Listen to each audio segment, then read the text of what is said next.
നമസ്കാരം. ഒരു സിനിമ കണ്ടു, ബി ഉണ്ണികൃഷ്ണൻ സംവിധാനം ചെയ്ത പ്രതിച്ഛായ. അതേക്കുറിച്ചൊന്ന് സംസാരിക്കണമെന്ന് തോന്നി. പ്രതിച്ഛായ ഒരു 25% രാഷ്ട്രീയം പറഞ്ഞു പോകുന്നു എന്നാണ് എനിക്ക് തോന്നിയത്. അത് തുറന്നു പറയാം, എല്ലാവരും പറഞ്ഞു. ഉമ്മൻചാണ്ടിയുടെ ഒരു ജീവിതവുമായി ബന്ധപ്പെട്ട് ഒരു യാത്രയാണ് പറയുന്നത്.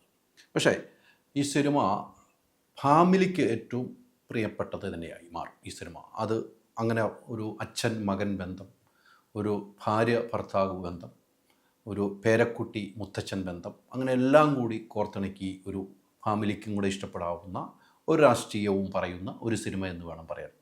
ഇതിൽ നിവിൻ പോളിയാണ് നായകനായി വരുന്നത്.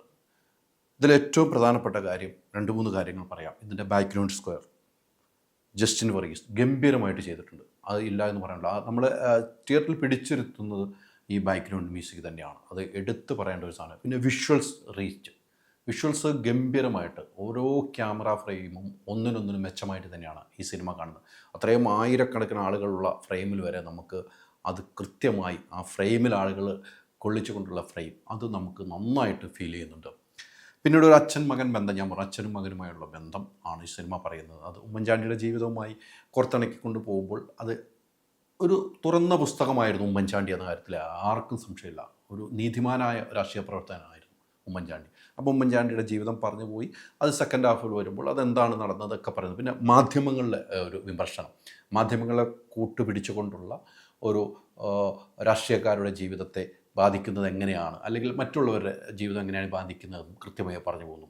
എല്ലാവർക്കും അവരുടേതായ പ്രതിച്ഛായുണ്ട്. അതിന് ഏറ്റവും വലിയ ഉദാഹരണം നിവിൻ പോളി ഇതിനകത്ത് ചെയ്തിരിക്കുന്ന ക്യാരക്ടർ അച്ഛൻ്റെ പ്രതിച്ഛായ തിരിച്ചു പിടിക്കുക എന്ന മുഖ്യ ലക്ഷ്യത്തോടു കൂടിയാണ് നിവിൻ പോളി ഓരോ സീനുകളിലും അഭിനയിച്ചിരിക്കുന്നത്. നമുക്കറിയാം നിവിൻ പോളിയുടെ ഒരു കാര്യം തന്നെ എടുത്തു പറയാം. നിവിൻ പോളിക്കൊരു വിഷയമുണ്ടായപ്പോൾ അദ്ദേഹത്തിൻ്റെ പ്രതിച്ഛായ തിരിച്ചു പിടിക്കുന്നതിന് വേണ്ടി അന്ന് തന്നെ മാധ്യമങ്ങളുടെ മുമ്പിൽ വന്ന് ആർജവത്തോടുകൂടി സംസാരിച്ചൊരു വ്യക്തിയായിരുന്നു നിവിൻ പോളി. അപ്പോൾ പ്രതിച്ഛായയ്ക്ക് ഏറ്റവും ആപ്റ്റാണ് നിവിൻ പോളി എന്ന കാര്യത്തിൽ യാതൊരു സംശയമില്ല. പിന്നീട് ഇതിലെ 2-3 ബി ഉണ്ണികൃഷ്ണൻ സിനിമയുടെ പ്രത്യേകത ഒരു ആക്ഷൻ, ഒരു ഫൈറ്റ് പോലും ഇല്ലാത്തൊരു സിനിമ എന്ന പ്രത്യേകത. ബി ഉണ്ണികൃഷ്ണ സിനിമയ്ക്കൊക്കെ ഫൈറ്റുകളൊക്കെ ഉണ്ടാവും, പക്ഷേ ഇതിനൊരു ഫൈറ്റ് പോലും ഇല്ലാതെ ബി ഉണ്ണികൃഷ്ണൻ ഇത്ര മനോഹരമായി ഇത് സംവിധാനം ചെയ്യാൻ കഴിഞ്ഞെങ്കിൽ അദ്ദേഹത്തിന് ഒരു അഭിനന്ദനം തന്നെ നമ്മൾ പറയണം. അദ്ദേഹത്തിൻ്റെ പല സിനിമകളും നമ്മൾ കണ്ടിട്ടുള്ളതാണ്. അതിൻ്റെയൊക്കെ വ്യത്യസ്തമായ ഒരു രാഷ്ട്രീയം പറഞ്ഞു പോയിട്ട് ഒരു ഫാമിലിക്ക് ഏറ്റെടുക്കാൻ പറ്റുന്ന സിനിമയാണ്. ഇപ്പോഴത്തെ കാലാവസ്ഥയിൽ ഈ രാഷ്ട്രീയ തിരഞ്ഞെടുപ്പ് നടക്കുന്ന സമയത്ത് ഇറങ്ങാൻ പറ്റിയ ഒരു സിനിമ.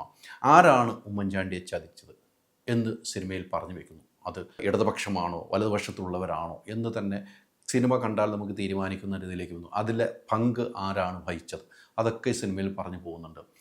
പിന്നീട് ഇതിൽ ഒരാളുടെ അഭിനയം, നമുക്ക് ബാലചന്ദ്ര മേനോൻ സാർ ഗംഭീരമായുള്ള പെർഫോമൻസാണ്. അദ്ദേഹത്തിൻ്റെ ഫസ്റ്റ് ഹാഫിൽ അദ്ദേഹത്തിന് ഉമ്മൻചാണ്ടിയെ നമ്മളെങ്ങനെയാണ് കണ്ടിരുന്നത്, ആ ഉമ്മൻചാണ്ടിയുടെ ജീവിതം എന്നെ സംബന്ധിച്ചൊക്കെ ഞാൻ രാഷ്ട്രീയ വാർത്തകൾ റിപ്പോർട്ട് ചെയ്തിട്ടുള്ള ഒരാളാണ്. ഉമ്മൻചാണ്ടിയെ നേരിട്ട് കണ്ട് വാർത്തകൾ ബൈറ്റുകൾ എടുത്തൊരു വ്യക്തിയാണ്. അദ്ദേഹത്തിന് വീട്ടിൽ പോയിട്ടുള്ള വ്യക്തിയാണ്. പക്ഷേ അപ്പം അതെനിക്കൊരു ഫീൽ ചെയ്യുന്നു. ആ ബാലചന്ദ്ര മേനോൻ അത് ഭദ്രമായിട്ട് അദ്ദേഹത്തിന് കുറേ നാളുകളെ നമ്മൾ ഈ സിനിമ ബിഗ് സ്ക്രീനിൽ കണ്ടിട്ട് അദ്ദേഹത്തിൻ്റെ അഭിനയ മികവ് എടുത്തു പറയണം. അദ്ദേഹം ഒരു പക്ക നടൻ എന്ന് നമ്മൾ പണ്ട് പറഞ്ഞിട്ടുണ്ടല്ലോ, അതിനപ്പുറത്തേക്ക് ഇപ്പോഴും ആ നടനിലുള്ള ആ ത്രില്ല്, ആ നടനിലുള്ള ആവേശം ഈ സിനിമയിൽ കാഴ്ചവെച്ചിട്ടുണ്ട് എന്ന കാര്യത്തിൽ സംശയമില്ല. പിന്നീട് എടുത്തു പറയേണ്ട ഒരു കഥാപാത്രമായിരുന്നു ഹരിശ്രീ അശോകൻ. ഹരിശ്രീ അശോകൻ ഇതിനു മുമ്പ് രാഷ്ട്രീയ വേഷങ്ങൾ ചെയ്തിട്ടുണ്ട് അല്ലേ? എത്ര നല്ല വേഷങ്ങൾ ചെയ്ത്, എത്ര നല്ല കോമഡി വേഷങ്ങൾ ചെയ്ത്, എത്ര സീരിയസ് കഥാപാത്രങ്ങൾ ചെയ്തു. പക്ഷേ ഹരിശ്രീ അശോകൻ ഇതിലെ ഒരു രാഷ്ട്രീയക്കാരൻ്റെ വേഷം എത്ര ഭദ്രമായിട്ട് ആ മീറ്ററൊക്കെ അതേപടി പിടിച്ചുകൊണ്ട് അശോകൻ എന്ന് പറയുന്ന ഒരു കലാകാരൻ ഈ സിനിമയ്ക്ക് കൊടുത്തിരിക്കുന്ന ഒരു മികവ് ഈ സിനിമയുടെ പ്രതിച്ഛായയ്ക്ക് തന്നെ മാറ്റുകൂട്ടി എന്ന് വേണം പറയാൻ. അത് കൃത്യമായി തന്നെ നമ്മൾ പറഞ്ഞു പോകേണ്ടി വരും. അതോടൊപ്പം തന്നെയാണ് മണിയമ്പിള്ള രാജുവിന് കൊടുക്കുന്ന വേഷങ്ങൾ നമ്മൾ കണ്ടിട്ടുണ്ട്. അദ്ദേഹം രാഷ്ട്രീയക്കാരനായിട്ടും ചെയ്തിട്ടുണ്ട്. പക്ഷേ മണിയമ്പിള്ള രാജു അദ്ദേഹത്തിന് കിട്ടിയ ആ മികവാർന്ന ആ കഥാപാത്രം ഗംഭീരമായിട്ട് കൈകാര്യം ചെയ്തു. അതോടൊപ്പം തന്നെ ഇതിൽ മറ്റു ആൾക്കാർ വരും. നമ്മൾ നിഷാന്ത് സാഗർ, അദ്ദേഹമാണ് ഒരു 2 മക്കളാണ്. 2 മക്കളുള്ള വീട്ടിലെ കഥയാണ് പറയുന്നത്. 2 മക്കളുണ്ട്. അതിൽ നിഷാന്ത് സാഗറും നിവിൻ പോളിയാണ്. നിഷാന്ത് സാഗറിൻ്റെ കഥാപാത്രം അത് അദ്ദേഹത്തിനുള്ള ഒരു രാഷ്ട്രീയത്തിൻ്റെ ഒരു അതിയായ ആഗ്രഹങ്ങൾ പറഞ്ഞു വയ്ക്കുന്നു. അതിൽ എവിടെയാണ് പാളിച്ച സംഭവിക്കുന്നതെന്ന് സിനിമ കണ്ട് തന്നെ നിങ്ങൾ മനസ്സിലാക്കേണ്ടതാണ്. അതോടൊപ്പം മറ്റ് കഥാപാത്രങ്ങൾ നമ്മൾ വിഷ്ണു ഒരു മാധ്യമപ്രവർത്തനമായിട്ട് ചെയ്തിരുന്നു. വിഷ്ണു കുമാറിൻ്റെ ഗംഭീര പെർഫോമൻസാണ്. അദ്ദേഹമൊക്കെ നമ്മളൊക്കെ ചെയ്തു വെച്ചിരിക്കുന്ന ജീവിതത്തിൽ മാധ്യമപ്രവർത്തനങ്ങളൊക്കെ കണ്ടിട്ടുള്ളതിൻ്റെ അപ്പുറത്തേക്ക് നന്നായിട്ട് അദ്ദേഹം ചെയ്ത് വിഷ്ണുവിൻ്റെ ഗംഭീര പെർഫോമൻസ്. അതോടൊപ്പം തന്നെ ഇതിലെ ബാലചന്ദ്ര മേനോൻ്റെ ഭാര്യയായിട്ട് അഭിനയിച്ച സബിത ചേച്ചി ഗംഭീരമാണ് കേട്ടോ. അത് ഒരു അമ്മ എന്ന നിലയിലേക്ക് ഒരു അവസാനമൊക്കെ വരുമ്പോൾ ഒരു സീനുണ്ട്. ആ ഒരു സീൻ നമ്മൾ കാണുമ്പോൾ നമ്മുടെ കണ്ണ് ഒന്ന് നനയുന്ന കുറച്ച് ഇമോഷൻ വർക്കുണ്ട്. ഇമോഷൻ എനിക്ക് 2-3 സ്ഥലത്ത് ഭയങ്കരമായിട്ട് ഇമോഷൻ വർക്ക് ചെയ്തു. പിന്നീട് ഞാൻ നേരത്തെ പറഞ്ഞ ഒരു മുത്തച്ഛൻ എന്ന നിലയിലും ഒരു അച്ഛൻ എന്ന നിലയും ഒരു രാഷ്ട്രീയക്കാരൻ എന്ന നിലയിലും ഏതൊക്കെ രീതിക്ക് ആ സിനിമ യാത്ര ചെയ്തിട്ടുണ്ടോ അവിടെയൊക്കെ ബാലചന്ദ്ര മേനോൻ്റെ പെർഫോമൻസ് എടുത്തു പറയാം.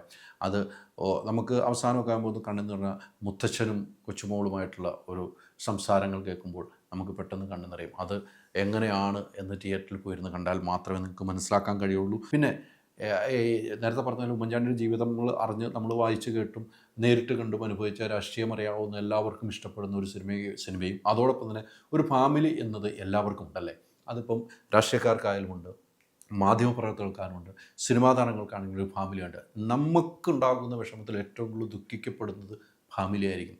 ആ ഫാമിലിയുടെ ഇമോഷൻ ഇതിനകത്ത് ശരിക്കും വരച്ചു കാട്ടിയിരിക്കുന്നു എന്ന് വേണം പറയാൻ. അതൊരു കഥയുടെ ഒരു മികവാണ്, സംവിധായകൻ്റെ ഒരു കഴിവാണ് എന്നത് തന്നെയാണ് പറയുന്നത്. എന്തായാലും ബി ഉണ്ണികൃഷ്ണനും ഗോപാലൻ ചേട്ടനും കൂടെ ചേർന്ന് നിർമ്മിച്ച ഈ സിനിമ ഒരു തൃപ്തി നൽകുന്ന സിനിമയാണ്.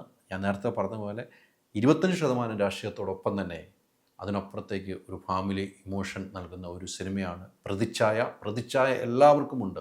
ആ പ്രതിച്ഛായ പിടിച്ച് നിർത്താൻ പറ്റുന്ന ഒരു സിനിമയായിട്ട് തന്നെ ബി ഉണ്ണികൃഷ്ണൻ സംവിധാനം ചെയ്ത പ്രതിച്ഛായ മാറിയിരിക്കുന്നു എന്ന് വേണം ഒറ്റ വാക്കിൽ പറയാം.